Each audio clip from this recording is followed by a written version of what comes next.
Get off that exhausting hamster wheel and into balanced living with Dr. Marissa. Promise you joy in the mystery. Dr. Marissa, also known as the Asian Oprah. Her mission, to be a beneficial presence on the planet. Her purpose, to be your personal advocate to live, laugh, love, learn. Her life motto, don't die wondering. Take back your life with Dr. Marissa Pay.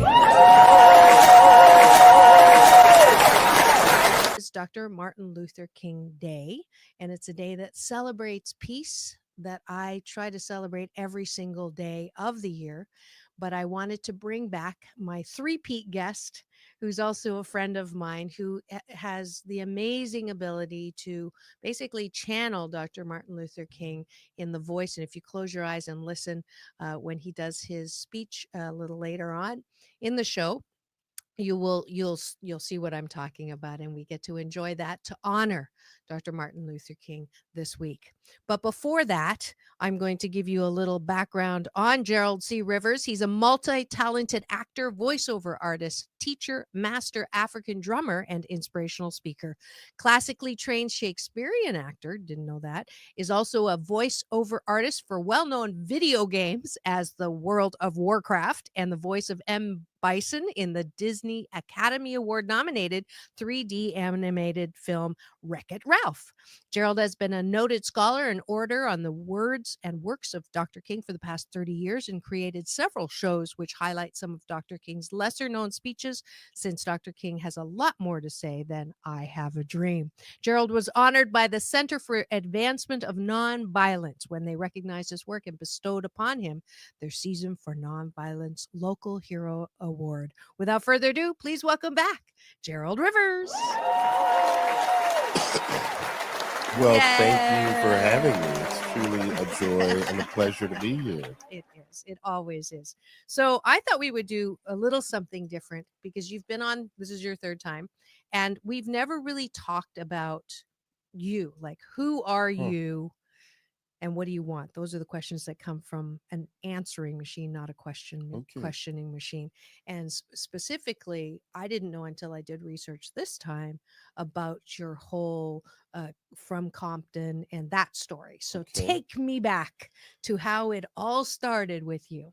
You know, it's interesting because for a long time, I did not want to really talk about that story. And with my work in the prisons and in homeless shelters and rehab centers and detention facilities for youth, often they would ask questions and it would come up. And in that environment, I felt it okay to share. But then people started to say, we know that you're the voice of Martin Luther King, but we want to know your story. And so I grew up in Compton in the late 70s, early 80s, which coincides with the rise of crack cocaine and Crips and Bloods. What most people, and they weren't Bloods back then, they were Pyrus is how they started. From a street in Compton that's called Pyru, and a group of relatives that banded together to combat the Crips. The original Crips, most people don't know, was a branch of the Black Panther Party. And Bunchy Carter had come down from Oakland and set up a chapter of the Black Panther Party in Compton. And that CRIP was an acronym for a community revolution in progress. Part of what happened was Bunchy Carter was murdered, assassinated at a conference at UCLA. And the Crips were led to believe that it was a quote unquote rival gang. Wasn't until many years later that it came out that it was the FBI or CIA or COINTELPRO that had orchestrated the murder of this leader. Now, here's what happened next, and this is the time that I grew up in. There was a time when there were older Black men in the community, some of which who had been to prison, some of which who had been a part of the Black Muslim movement, some of which who had been part of the Black Panther movement, who were teaching young men in the community how to be men, how to take care of themselves and their families, and to protect the women and children, and to eliminate the need for a police presence in their community. But Interesting. those men strategically were removed and put into prison, and some of them wound up strung out on drugs. So it left an enormous vacuum. You Mm, had all of these young people, and you go back to Tookie Williams and the folks who were coming up then. All of a sudden, we had no leadership, right. but we had some skills. Mm-hmm. Most of the skills were designed to help us protect ourselves Mm-hmm. and our community. Mm-hmm. So we learned how to handle weapons, we learned how to fight. How old are you then? Oh, Teens? 14, 13, Okay. 14 Early years teens. old. Okay. Once the vacuum happened and all those the leaders who were teaching were removed, then you have a group of kids who feel like they have some sense of power but don't know what to do with it. Oh, interesting. Ironically enough, we use the term crib to describe our home, and that was born out of the cribs who all of the adults had left, and we left these children at In a home crib. in a crib Wow. alone. And it was supposed to be a place of safety and nurturing. But meanwhile, we know that once you remove essential resources, including male positive role models, Right. then things start to deteriorate Yeah. relatively Yeah. rapidly. And so Yeah. then Yeah. these, Lao Tzu, a the Chinese philosopher, here, says, in the absence of greatness, pettiness prevails. So exactly. there, And when there you you have it. Yeah. have pubescent teens who are sort of feeling their oats and nobody to rein them in, Mm-mm. you have a recipe for chaos Right. and potential disaster. Yeah. And so, anyway, by the time I was 16, I did not enjoy high school. It was Mm-hmm. not challenging to me. So, I Mm-hmm. really didn't go to school. So, Okay. my days comprised of leaving home like I was going to get on the bus. Mm-hmm. And then once my mom went to work, we all went right back home. And Ah. she was a single female headed household, and Mm-hmm. she couldn't afford to leave work to come home to see what we were doing. And so we would come home, and our friends and our associates would gather at one home or another, and we would play cards and dominoes and participate in things that weren't the healthiest for us, let us just say. Yes. And by the time I got to what should have been my senior year in high school, a couple of significant things happened. And this is the turning point, or one of them, because there have been many and there Absolutely. continue to That's what be. life is. Mm-hmm. In my life, my best friend was murdered in his Mm, front yard, mm, and I was on my way to his house. mm. And the only thing that prevented me from being there was I had a flat on my 10-speed bike. Ah, And at the time, we had an inner tube. They don't make them quite the same way right, right. anymore, but you would take the inner tube out and you would soak it in water to see where the air was being released. You would use rubber cement and a scratcher and a lighter, and Patch it you together. would patch it Mm-hmm. together. Mm-hmm. Every time I seemed to patch one hole, I would discover that there was another one. So I never made it that day. Those were really my guides and my Mm-hmm. protectors Right, right. preventing me from being Being there there. because there was something else Yeah. I was supposed to do. But Yeah. that affected me Mm-hmm. profoundly Mm. Mm-hmm. because here's somebody I'd known since I was in kindergarten, Right. and I haven't given anybody that label of my best friend since then, really Mm-hmm. out of a sense of fear and Mm-hmm. sadness at Mm-hmm. times that when you Mm-hmm. have one of those, they go away and the loss and the pain is far too great. The second thing that happened was my dad was involved in an automobile accident where he was not involved in a police chase, Mm-hmm. but he got caught in the crossfire in an intersection of a high speed police chase in Wow. Los Angeles, Mm. created an 8 car pileup, and left my dad paralyzed Oh, to wow. this day. Wow. And so, right after my best friend is killed, I've got to go see my dad in the Paralyzed. hospital Mm-hmm. in full body traction with Mm-hmm. a halo and screws going into his skull. That too, it Blew shook your me mind. Yeah. to my core. Yeah. My dad and I weren't even that tight or Close. close, Uh-huh. but to see him in that condition, it really began to beg the question of what is my world Right. coming to? Why am I still alive? What is my purpose? What am Right, I supposed to be doing? right. Mm-hmm. So I'd been acting since I was 6. I just Mm-hmm. knew it was something I wanted Because to you're so do. shy. I tell Mm-hmm. people, really I am. I You put a microphone in front of me or you put me on stage and that's fine. Yeah. But when it comes to like you put me in a room with an individual who just wants to have a conversation, sometimes I don't know what to say. So Yeah. I have to talk about the peace, the love, the positivity, Right. the joy, the prosperity, because to talk about me would seem boring Mhm. or Mhm. unimportant. Mhm. But I had already been training and acting, and I got involved in a show that was called Voices of America. And they were touring the country with prominent American voices. Mm. And one of the voices in the show was It's Martin Martin Luther Luther King. King. Mhm. Now, at that time, I'd been studying at a conservatory, and you had to sing, dance, and act because they Mm. told you, as a black performer, you've got to be a triple threat or you're never going to make it in this industry. Interesting. So I Interesting. got in the show and I was singing and dancing, and another actor was playing Martin Luther King, but he was also playing Malcolm X and I believe Frederick Douglass. And I Okay. just thought, he doesn't need to play all three. He's got room for something. So, in my own way, I prayed and meditated, and it became clear to me all of the other possible options fell away that Mhm. I was to pursue Martin Luther King. Mm. So, my grandmother had record albums that she let me listen to of King's speeches, and I Interesting. started hearing the cadence, the pitch, the volume, the rhythm, the approach Mm. with which he handled text and Mhm. material, and it was like music. Right. He had this really beautiful way of putting words Yes, he together. does. So Yes, he as an does. actor and someone who had an appreciation of words and language, I was like, that's what I'm going to do. Mm. And the irony is I had to get permission from my probation officer in order to go on tour with this company. And the people who came out on my behalf Mhm. before a judge and the probation department to say, give this young man a chance. We know he's been in trouble. We know he's got affiliations, is what they called it. We Okay. know Can I be curious and ask you why you were in? I grew up in Compton, and Compton's only 5 miles wide and 7 miles long.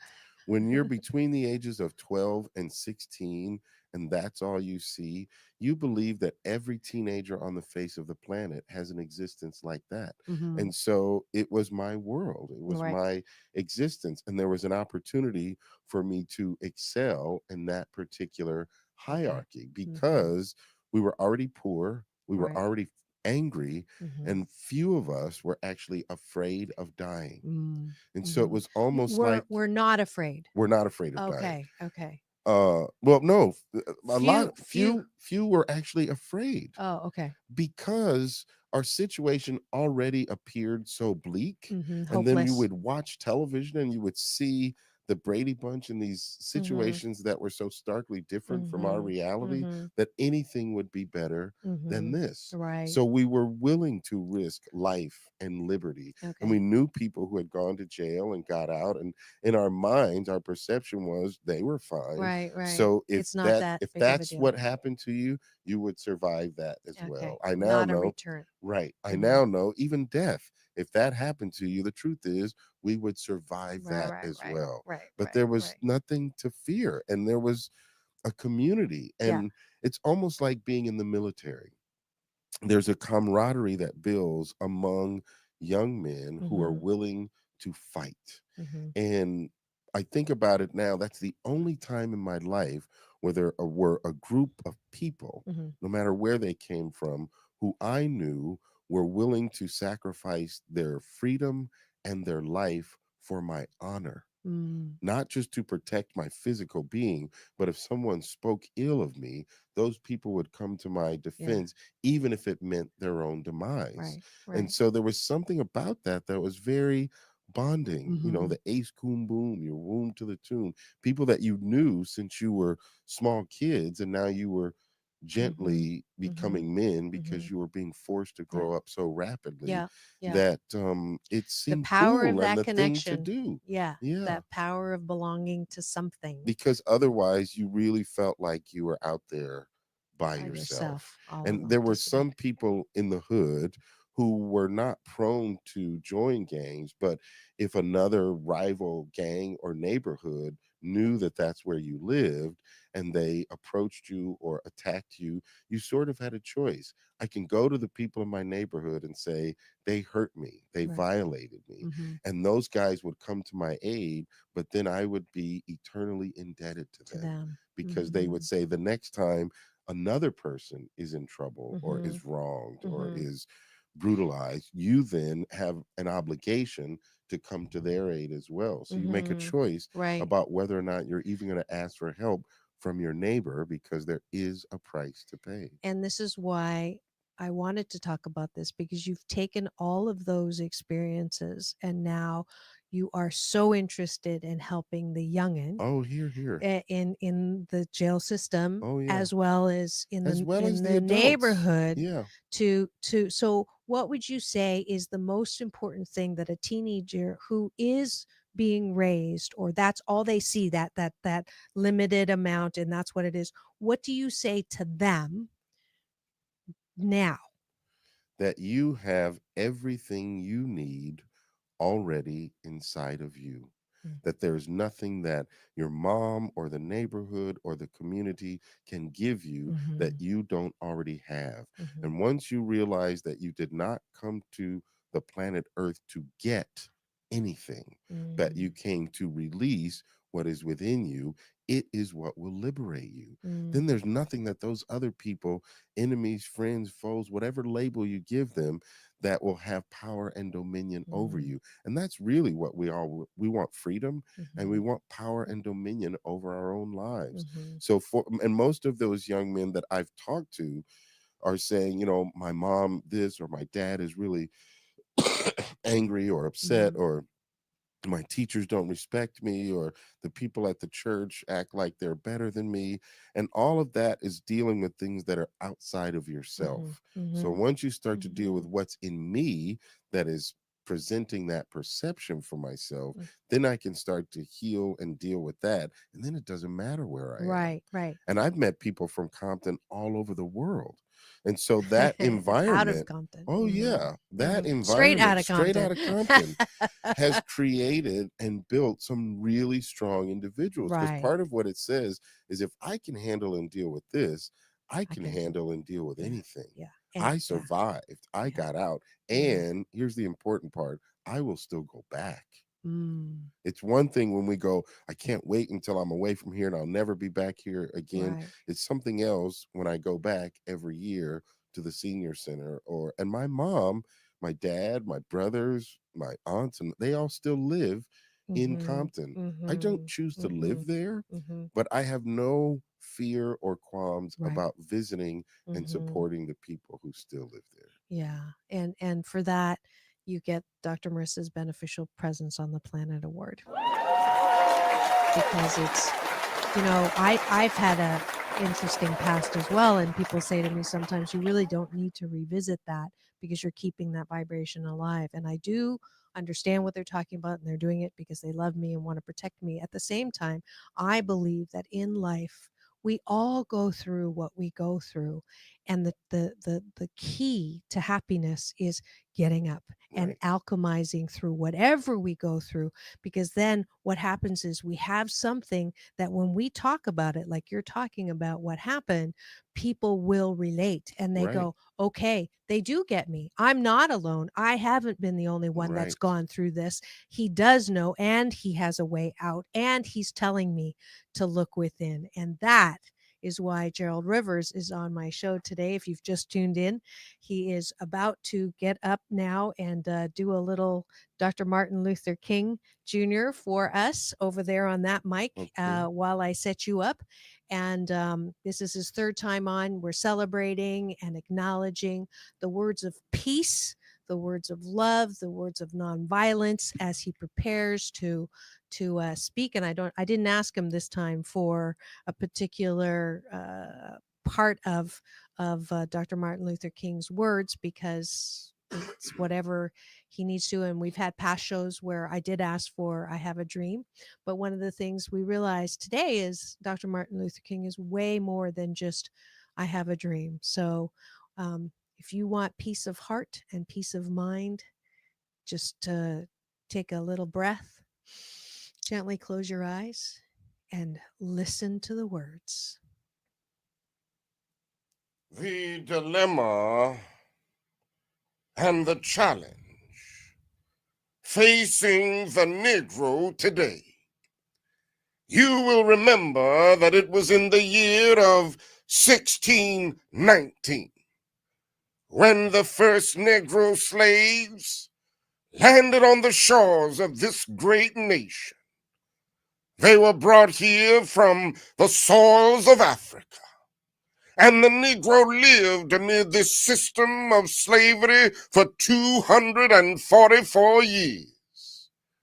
For all of these years, he was a thing to be used, not a person to be respected.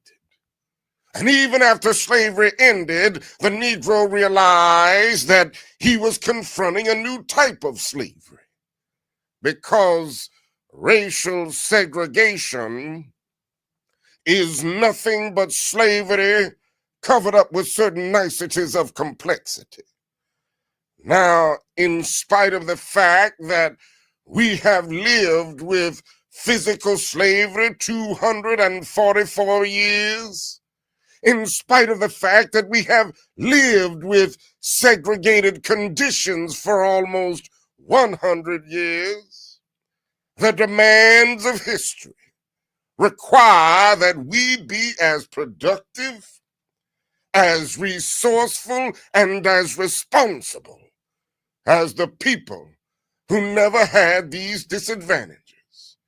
Here we are as a people, having experienced political domination, economic exploitation, segregation, and humiliation for well now 344 years, and yet the demands of history require that we be as productive and as resourceful as the people who never had these experiences. This is our dilemma. But this dilemma is at one and the same time a great challenge. We are challenged to mobilize our resources. We are challenged to mobilize all of the constructive forces that we can muster, make a creative contribution in the life of our nation. And I would like to suggest this afternoon some of the things that we must do to grapple with this dilemma and meet the challenge of the hour. First of all, we must develop and maintain a sense of dignity and self-respect. We must not allow anybody or any force to make us feel that we do not count. We must believe in our souls that we are worthful, that we are somebody, that we are significant. And we must walk the streets of life every day with this sense of dignity and this sense of somebodyness. Yes.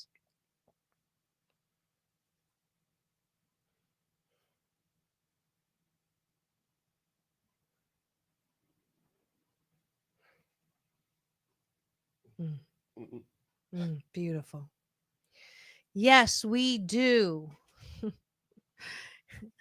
Amen. And so it is. That was powerful.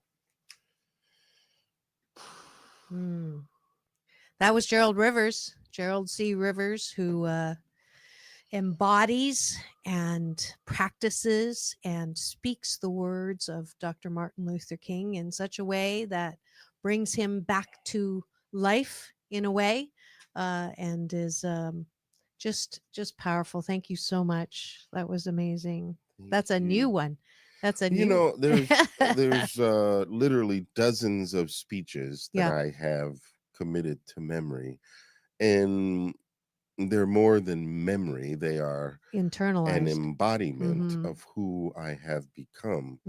And so it gives me the unique ability to go into any event or situation without a predetermined, oh, this is the speech I'm going to do, this is the right one.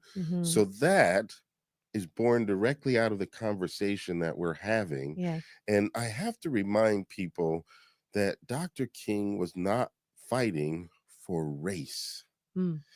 Race was an obstacle for us getting to the bigger issues.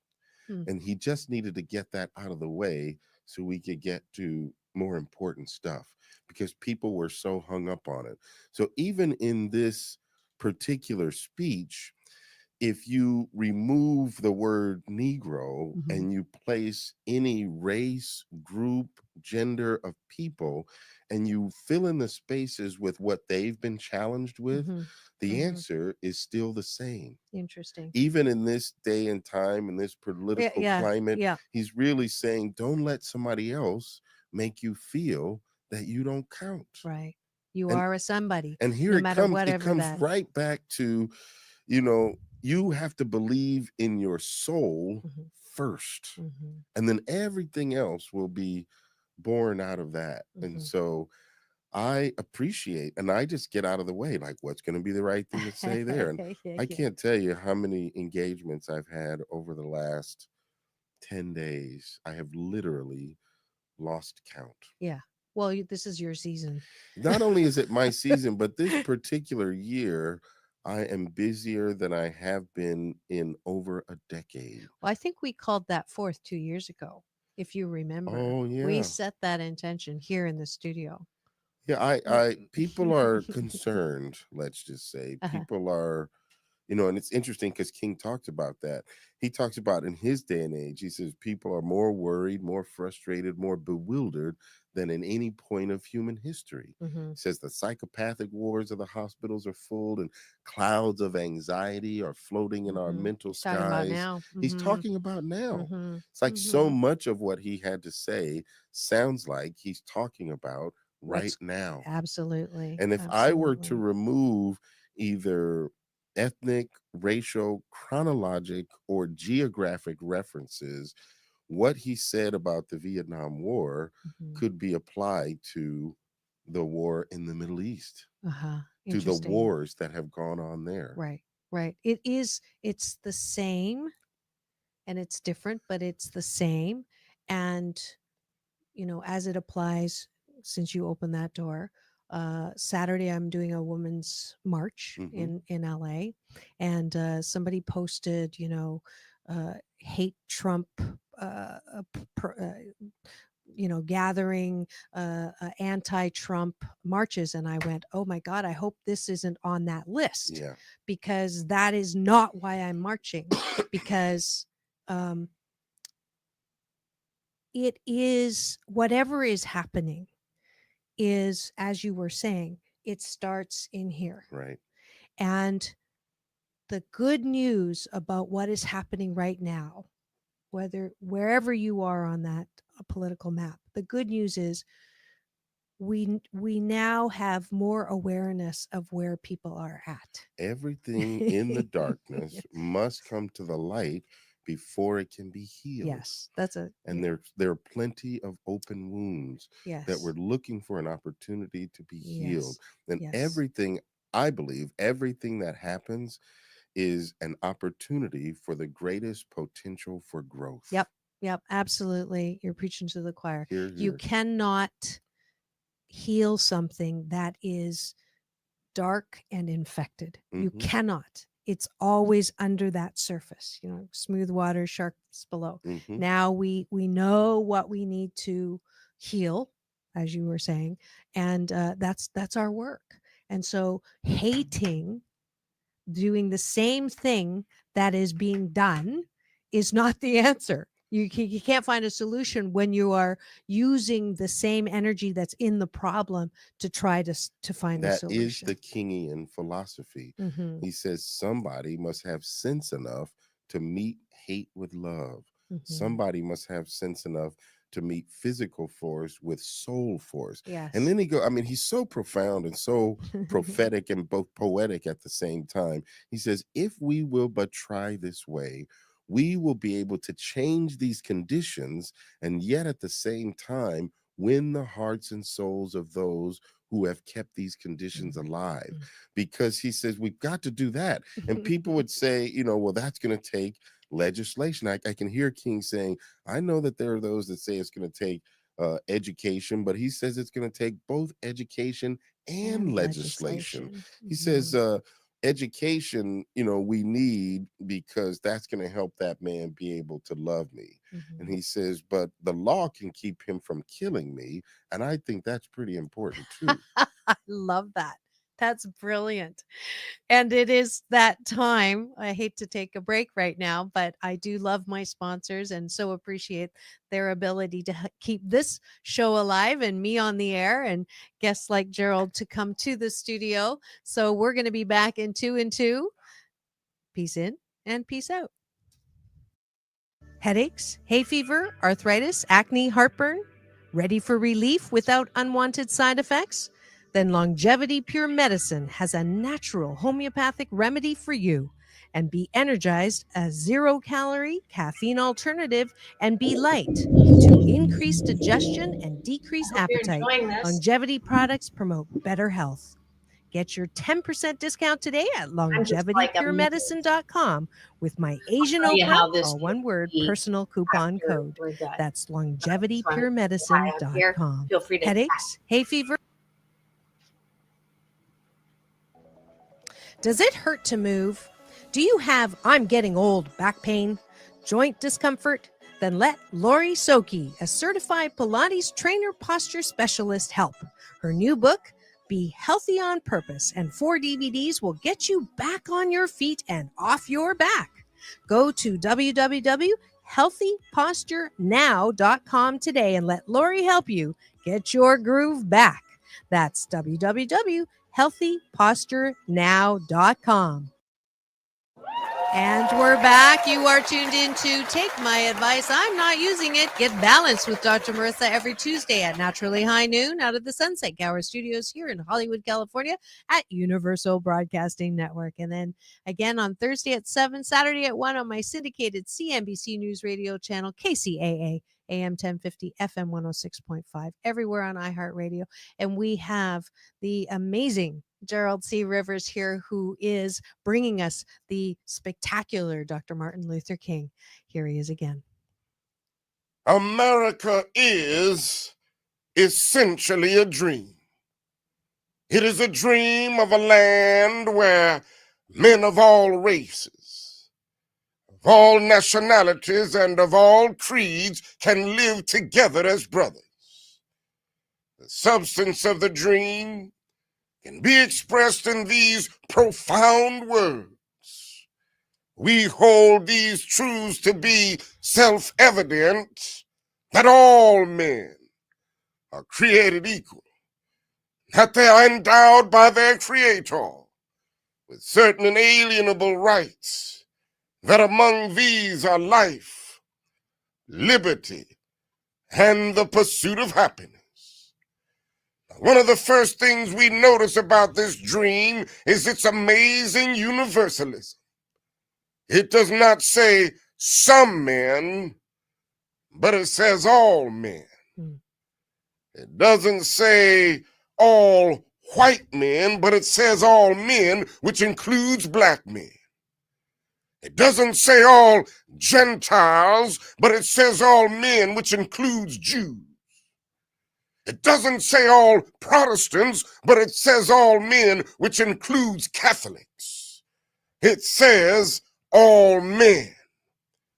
The other thing says that there are certain basic rights that are neither conferred by nor derived from the state. In order to discover where they came from, it is necessary to move back behind the dim mist of eternity. They are God-given gifts from God's hands.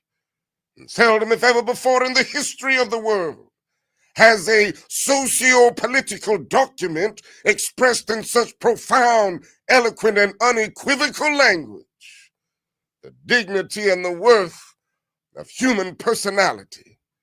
For the American dream reminds us that all men are the heir of a legacy of dignity. And so today, I still have a dream. It is a dream deeply rooted in the American dream. I have a dream that one day this nation will rise up live out the true meaning of its creed. We hold these truths to be self-evident that all men are created equal. Yes. I have a dream that one day, on the red hills of Georgia, the sons of former slaves and the sons of former slave owners will be able to sit down together at the table of brotherhood. I have a dream today. One day, my 4 little children will one day live in a nation where they will not be judged by the color of their skin, but by the content of their character. I have a dream today that one day every valley shall be exalted, and every hill and mountain shall be made low. The rough places will be made plain, and the crooked places will be made straight, and the glory of the Lord shall be revealed, and all flesh shall see it together. This is our hope. This is the faith that I go back to the South with.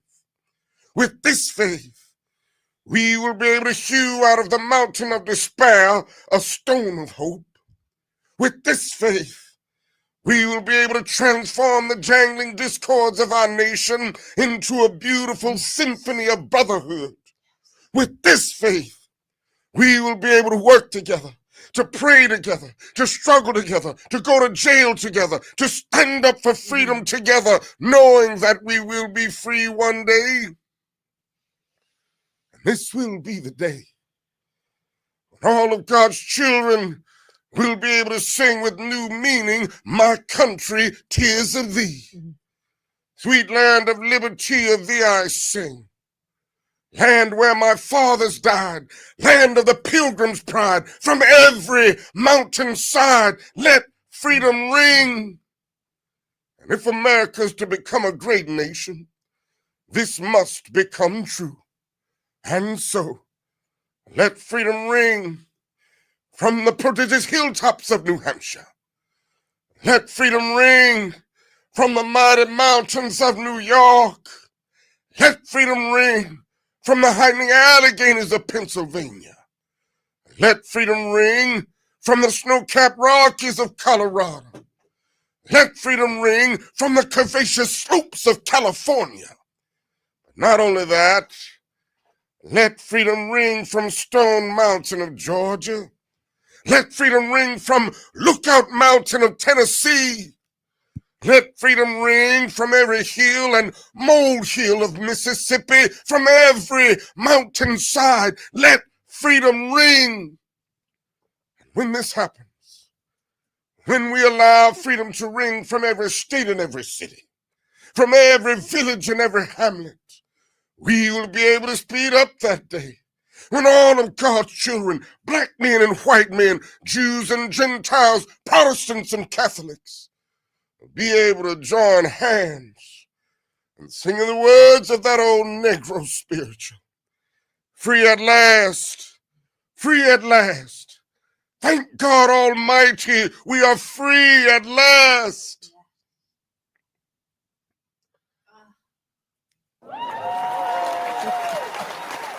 Oh my God.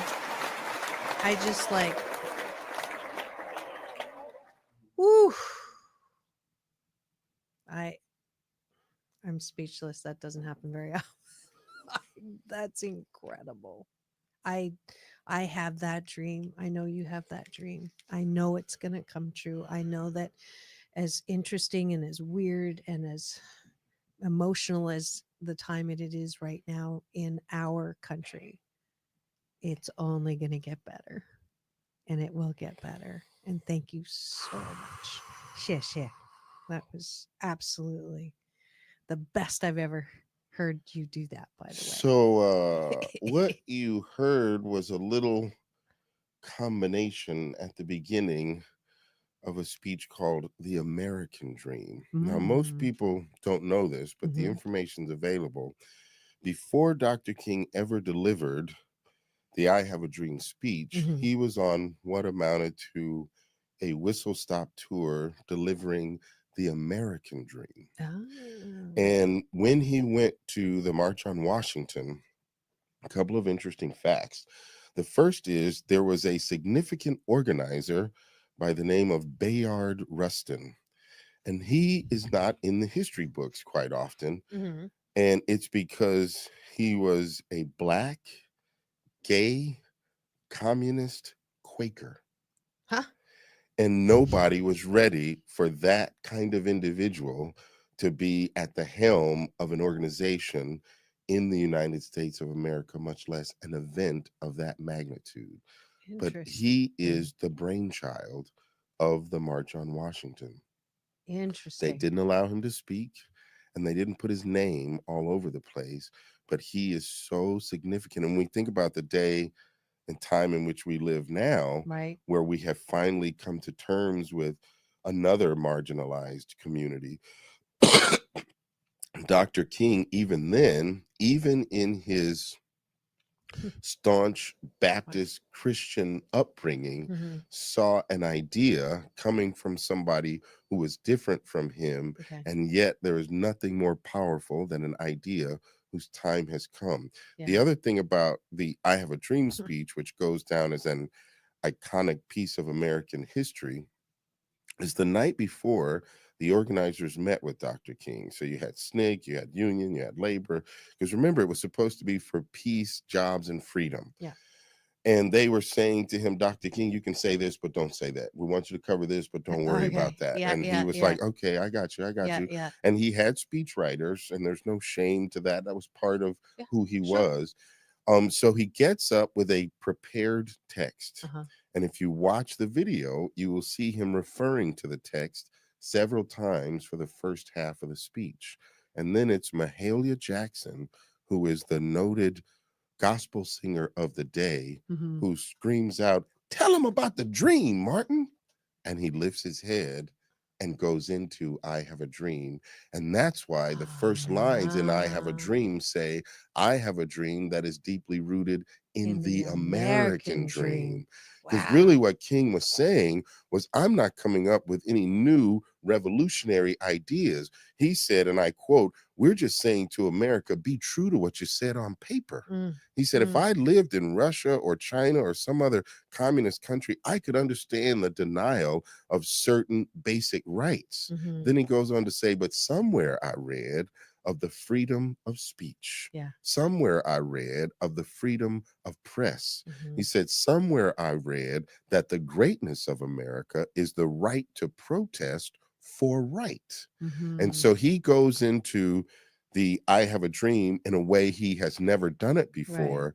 But when he goes to the end and he says, Black men and white men, Jews and Gentiles, he's referring to the opening from his American Dream speech. Yeah. Who knew? And you got to hear first. We know now. We do know now. And we are being given the signal that it is almost the end of the show. And I did want to, because the Asian Oprah giveaway actually is not a speech. And I'm not giving you, Gerald, to come to your house to do the speech. But one of the things that he does that he's also very well known for is that he's a master drummer. So I made him bring in, and maybe we can do 1-2 minutes. Okay. Yeah.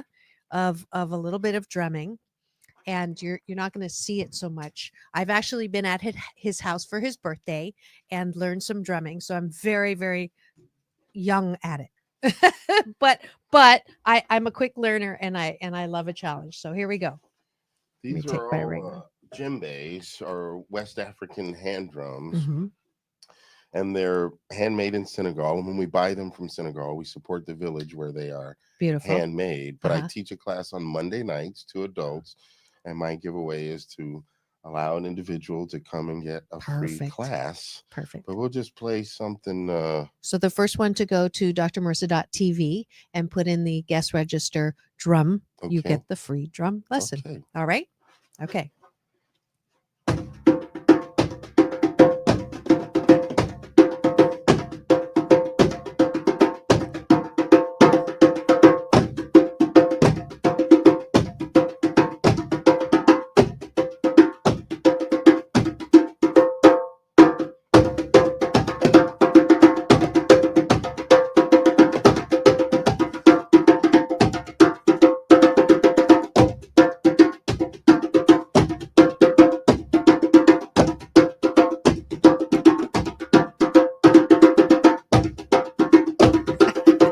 Very therapeutic.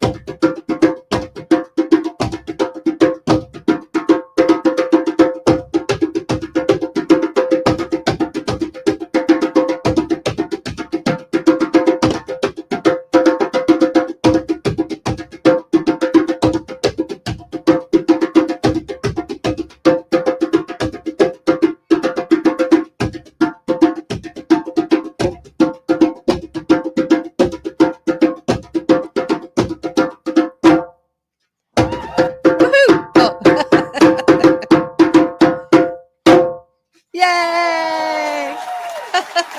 I got in my 2 bangs worth. That didn't sound right. Thank you for that little impromptu drumming. And that is the Asian Oprah giveaway. And we have had a fabulous show again with Gerald C. Rivers and celebrating the dream and more. Here. Thank you.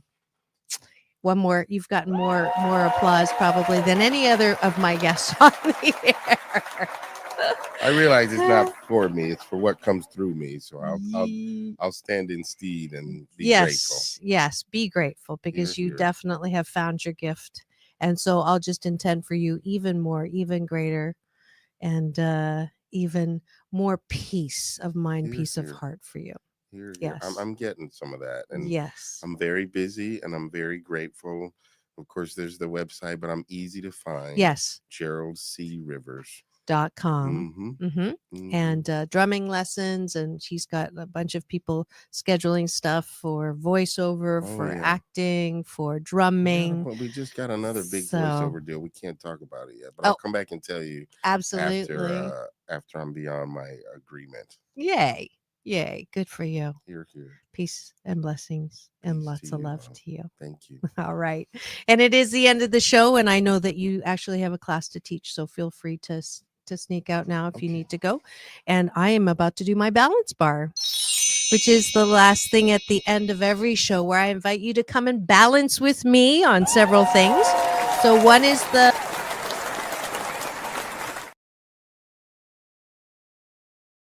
oops, I forgot to put myself back up here. I hope you enjoyed that as much as I did. Again, truly amazing. And I'm like literally feeling like I'm in the Twilight Zone, because this wasn't planned. The guest that was planned today got the dates mixed up, and I was meditating, and it came to me that I should, but it would be great to spotlight Gerald, who is very busy during this season, understandably. And the wonderful thing about having 1,310 or 11 podcast shows is that I have a beautiful, deep vault of great shows, and that I can bring them back. And usually it's Thursdays. I started that new series, Throwback Thursdays, but that I could continue to celebrate Dr. Martin Luther King Day in a week or a month or a season. This is the season for nonviolence, but the words are so brilliant, but hearing the story behind both Gerald's life and also the richness of the speeches that he's giving was so crazy, because I don't know, I could find out the exact date, but I don't need to, because I believe that was right before Trump was nominated or, running for presidency before. And so the references and the words and everything that was spoken about that time is 100,000% applicable for today. And I could have chosen from 3 different times Gerald was in studio doing different speeches, although the dream one is the one that brings me to tears every single time. But I just noticed something black on my nose. But I was totally That's a zip actor. Don't point something out because now everybody's going to look. But it was so crazy that everything that we were referring to was absolutely applicable now as well. And so I was just like, really? I was planning on just playing the speeches, and something told me to play the whole interview. And so I played the whole interview. And as it was playing, it was like, OMG, this is 100% and amazingly right on the money when it comes to what people are feeling today, yesterday, what's going on, the fear for the next 4 years. And, let's really draw on the wisdom that just came out of that spotlight interview, that we are in a place where, pushing against and hating and fear and anxiety are not the solution, that we hold fast to the dream and the principles and the love and the peace and the brilliance of Dr. Martin Luther King's words and vision and legacy, that we got this, no matter what is happening, no matter how you're feeling, happy or not happy. This is a chance in our country in this time to, I can't wait to see what good comes out of all of this. And as long as we hold that dream and in the most, we always have a choice. You focus on what you don't want, or you focus on what you do want. And that's been my, Kool-Aid. Let's focus on what we do want. We want equality for all. We want humankind, emphasis on kind. We want justice, that we want the vision for our country that it was built on, not how it is politically being interpreted by whoever. And if we hold fast to that, there is change of brewing. There is, the dream is manifesting. We know that we know who we are at the core of who we are. We are not a political party. We are human beings who love human beings, who create human beings, who know how to bring out the best in each other. And if I focus on that instead of the tear down, instead of the, the arguing and the complaining and the holding over and the I'm better than you and you're wrong, I choose to just move towards what I want and not fight against what I don't want. And that, my friends, is the strategy that I have, that I hope that you consider. Everybody has the right to their own choices, but I do know that we are much more likely to see things that are hopeful and make us feel better if we focus on those things that are hopeful and make us feel better. Because as soon as we focus on the things that piss us off or are aggravating or hurt or are stressing us out, the more that energy will prevail. And I certainly don't want that. And I hope you don't want that as well. I'll end with breakfast. We didn't start. I wanted to make sure I got through that entire interview before, because, when I start with breakfast and we take a bite of the gratitude sandwich, sometimes it goes a little long. So we'll do that now. What are you grateful for? I am grateful for the ability to have recordings that capture the brilliance of our past. I am grateful for Gerald Rivers and the amazing way that he can bring to life Dr. Martin Luther King's words. And I'm grateful that I've got this platform continued now for 660 4 consecutive weeks. And then I appreciate my ability to apologize. Been doing quite a bit of that this morning. Don't like it. It's not my favorite hobby, but I do feel better. I think we're going to do that as a topic for Mental Health Mondays, the art of apologizing. And I appreciate my ability to return back to the good feeling, well-being person that I am.